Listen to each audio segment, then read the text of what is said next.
Hello friends, welcome to M K city pant channel. तो दोस्तों, आज हम आपको बताने वाले हैं मोस्ट इंपॉर्टेंट साइंटिस्ट के बारे में, जिसको जानना आपके लिए बहुत ज़रूरी है, क्योंकि बच्चे के लिए सिखाने के लिए इन्हीं सिद्धांतों का प्रयोग पहले किया जाता था, इसलिए आपको जानना सबसे पहले ज़रूरी है। तो देखिए, वो जो साइंटिस्ट थे वो थे जॉन फ्रेडरिक हर्बर्ट। इनका जो जन्म हुआ था 1868 ईस्वी में, वो ऑस्ट्रेलिया में हुआ था। आप देखिए इन्होंने क्या बताया जो जानना हमें बहुत ज़रूरी है। इन्होंने बताया कि भैया सीखने के पंचपदीय सिद्धांत। क्या बताया? सीखने के पंचपदीय सिद्धांत। आप देखिए पंचपदीय सिद्धांत को और किस नाम से जानते हैं, तो हम जानते हैं पाठ योजना के 5 चरण। पाठ योजना के 5 चरण। अगर यहाँ पे अगर पूछ लिया जाए कि सीखने के लिए पाठ योजना के 5 चरण, तो इसको भी हम जो है इस नाम से जानते हैं। तो पंचपदीय सिद्धांत या सीखने के लिए पाठ योजना के 5 चरण जो है किसने दिए थे? वो दिए थे जॉन फ्रेडरिक हर्बर्ट जी ने दिए थे। तो चलिए हम यहाँ पे देखते हैं अब कि जो हर्बर्ट जी ने बताया वो पंचपदीय सिद्धांत क्या क्या है, उसमें क्या क्या चीज़ें आती हैं। तो देखिए, पंचपदीय सिद्धांत या पाठ योजना के 5 चरण या सीखने के 5 चरण या सीखने के 5 चरण।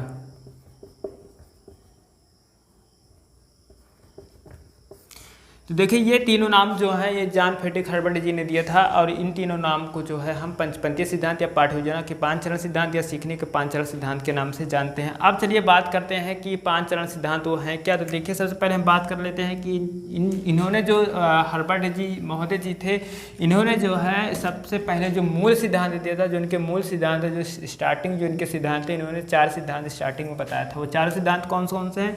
वो चारों सिद्धांत हमारे हैं स्पष्टता, क्लियरिटी, समानता, रिलेशन, व्यवस्था, मैनेजमेंट और विधि जो है वो है मेथड। तो इन्होंने शुरुआतों में बताया कि बच्चों को सिखाने से पहले शिक्षक को चाहिए कि उनको कोई भी चीज़ सिखा रहे हैं तो क्या सिखा रहे हैं, उसके लिए उनको स्पष्टता बताना जरूरी है, और जो चीज़ें सिखाएं उसमें क्या संबंध है, संबंध मतलब एक दूसरे से रिलेटेड होकर बताएं, और व्यवस्था उसकी करनी चाहिए, और विधि किस मेथड से उसको सिखाएंगे। ये सब चीज़ें जो है बच्चों को सिखाने से पहले उनके पास योग्यता होनी चाहिए। तो चलिए बात करते हैं कि भैया जब इन्होंने 4 चरण दिए हैं मूल रूप से, तो 5 चरण सिद्धांत क्यों कहा जाता है इनके सिद्धांतों को? तो देखिए, सबसे पहले बात कर लेते हैं कि जो इनके शिष्य थे, 3 शिष्य थे। इनके 3 शिष्य थे, और तीनों शिष्यों ने इनके मरने के उपरांत कहा कि भैया जो कमी है तो हम उस कमी को दूर करेंगे और अपनी अपनी बात रखेंगे। अरे भाई, जब शिष्य हैं तो अपनी बात रखेंगे। तो इन्हीं शिष्यों ने जो है इनमें संशोधन करके इनके जो सिद्धांत हैं, मूल 4 सिद्धांत को 5 पदीय सिद्धांत बना दिए। तो चलिए सबसे पहले जानते हैं इनके जो शिष्य हैं इनका नाम क्या है। तो देखिए, इनके शिष्य का नाम जानना आपके लिए बहुत ज़रूरी है। तो इनके शिष्यों की महत्वपूर्ण योग्यता है, इसलिए आप जो है इनके शिष्य का नाम याद रखें, क्योंकि जो पेपर में आजकल पूछे जाते हैं मूल रूप से जो कम ही पूछे जाते हैं। मान लीजिए पूछा ही जाए तो आपको ये चीज़ें पता है पहले से, क्योंकि जब हम थ्योरी पढ़ रहे हैं एक साइंटिस्ट के बारे में तो जो है उसके बारे में डीपली से पढ़ना चाहिए। तो आपको पता तो है ये, अगर पूछ भी लेता तो आप बता सकते हैं कि जो हर्बर्ट जी के मूल सिद्धांत थे वो 4 थे।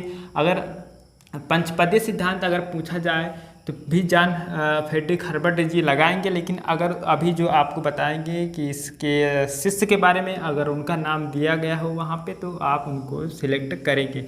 तो चलिए देखते हैं पहले इनके संशोधन के बारे में, जो इनको शिष्यों ने संशोधन किया। तो इनके शिष्यों का नाम आप जो है याद रखें, जरूरी है। तो देखिए, इनके शिष्यों को जो नाम है, पहला नाम जो हम लिखते हैं यहाँ पे वो है जिल्लर। क्या?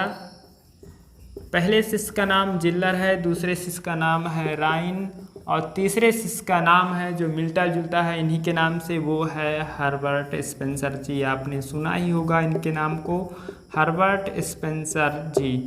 तो देखिए, अब जो है इनके 4 मूल सिद्धांतों में परिवर्तन क्या किस प्रकार से किया गया, तो यहाँ पे हम उसी के बारे में बात करते हैं।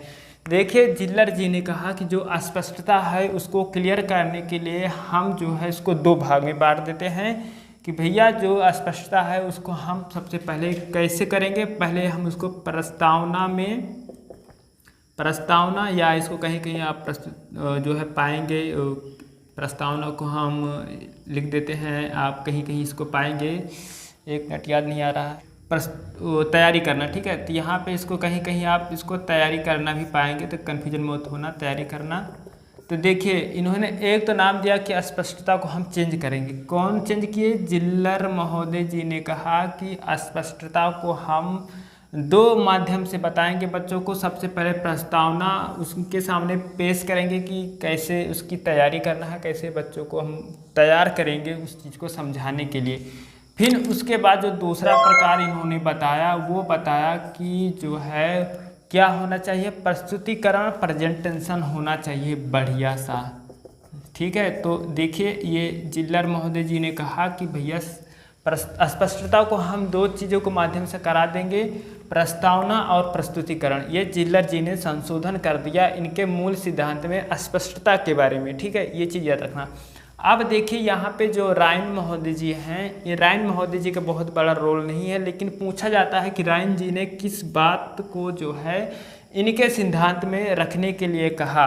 तो देखिए राइन महोदय जी ने इन दोनों चीज़ों को कहा कि भैया जब आप दो चीज़ बना रहे थे, इस दो चीज़ों को हम उद्देश्य कथन तो भी कह सकते हैं, उद्देश्य में भी तो इसको रख सकते हैं, उद्देश्य कथन। तो देखिए इन दोनों कड़ी को जो है उद्देश्य कथन का नाम किसने दिया? वो राइन जी ने नाम दिया। यहाँ देखिए राइन जी ने जो है यहाँ पे जो है जिल्लर जी के बातों में संशोधन किया कि जो ये नाम है उद्देश्य कथन, ये जो है उद्देश्य कथन ये किसने दिया? ये राइन जी का। देखिए राइन जी का एक ही बात आपको याद रखना है, ज़्यादा महत्वपूर्ण आपको क्या है जिल्लर जी हैं और हर्बर्ट स्पेंसर हैं। तो राइन जी का एक ही बात ध्यान रखें कि जो प्रस्तावना और प्रस्तुतिकरण है जो जिल्लर जी ने इनके स्पष्टता में चेंज किया, उनके दो कड़ियों के बीच में एक नाम स्पष्ट रूप से क्या कहा? उद्देश्य कथन। तो देखिए पेपर में पूछा जाता है कि उद्देश्य कथन का नाम जो है किसने दिया? तो वो दिया हमारे जो है राइन महोदय जी ने दिया, जो फ्रेडरिक हर्बर्ट जी के शिष्य थे।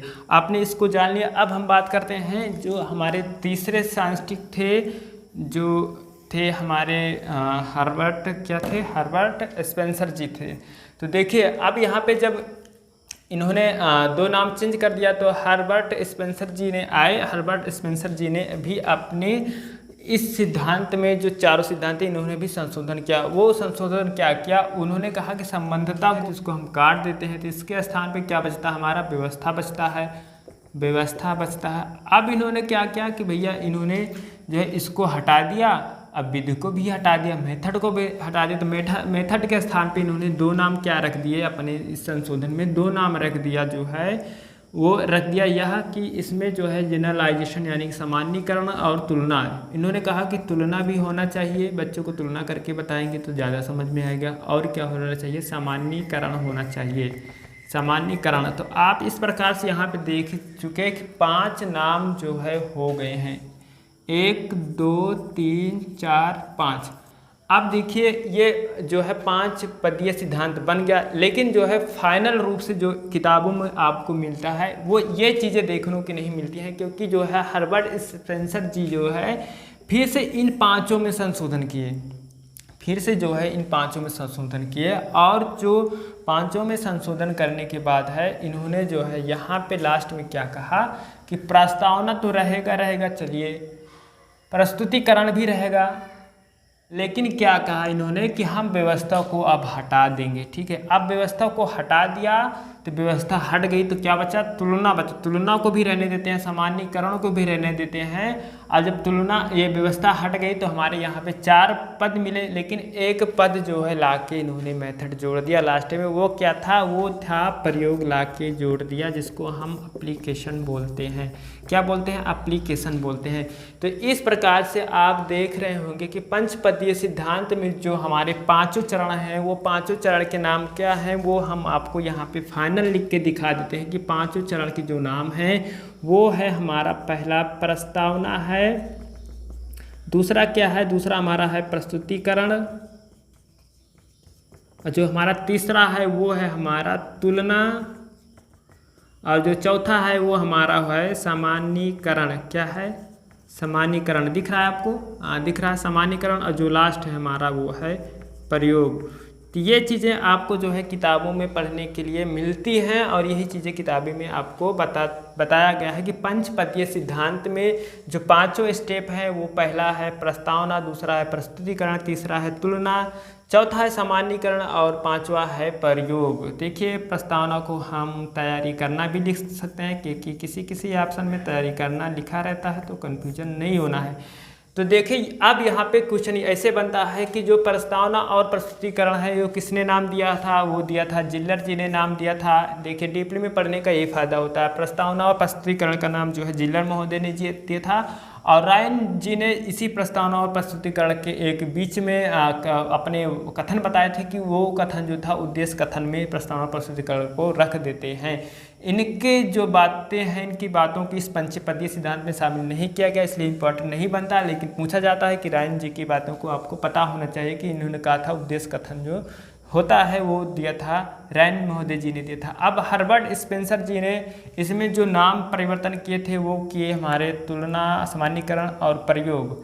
तृतीय हमारे जो है हर्बर्ट स्पेंसर जी का अगर आपसे पूछा जाता है कि जॉन फ्रेडरिक हर्बर्ट जी के पंचपदीय सिद्धांत कौन कौन से हैं, तो देखिए अगर विकल्प में आपको प्रस्तावना, तैयारी करना, प्रस्तुतिकरण ये सब ऐसे दे दिया कथन के रूप में, इसमें से एक मिस्टेक कर दिया कि जो है यहाँ पे हर्बर्ट स्पेंसर जी वहाँ पे अगर विकल्प में दे दिया इस सारो सिद्धांत दे दिया, हर्बर्ट स्पेंसर जी का नाम दे दिया, जिल्लर जी का नाम दिया, इनका नाम दे दिया और फ्रेडरिक हर्बर्ट जी का नाम नहीं दिया है, तो वहाँ पे आप हर्बर्ट स्पेंसर जी मारेंगे क्योंकि देखिए इन्हीं के ये शिष्य हैं। अगर वहाँ पे दिया है, दोनों को दिया है नाम, दोनों साइंटिस्ट जॉन फ्रेडरिक हर्बर्ट जी और हर्बर्ट स्पेंसर जी दिया है नाम, तो अब हर्बर्ट स्पेंसर जी का नाम जो है वहाँ पे सिलेक्ट करेंगे क्योंकि हर्बर्ट स्पेंसर जी ने है इनके चारों सिद्धांतों को परिवर्तन करके जो है 5 चरण जो है बताए थे। तो पंचपदीय सिद्धांत जो अभी बुक में आपको मिलता है, कहीं कहीं पे आप पाते होंगे हर्बर्ट स्पेंसर जी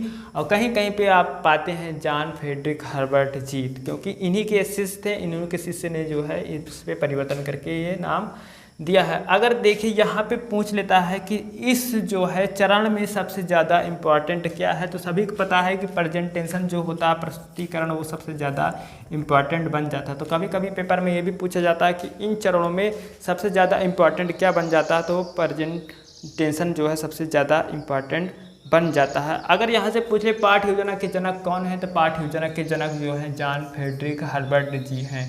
कौन है पाठ योजना के जो है जनक? जॉन फ्रेडरिक हर्बर्ट जी हैं।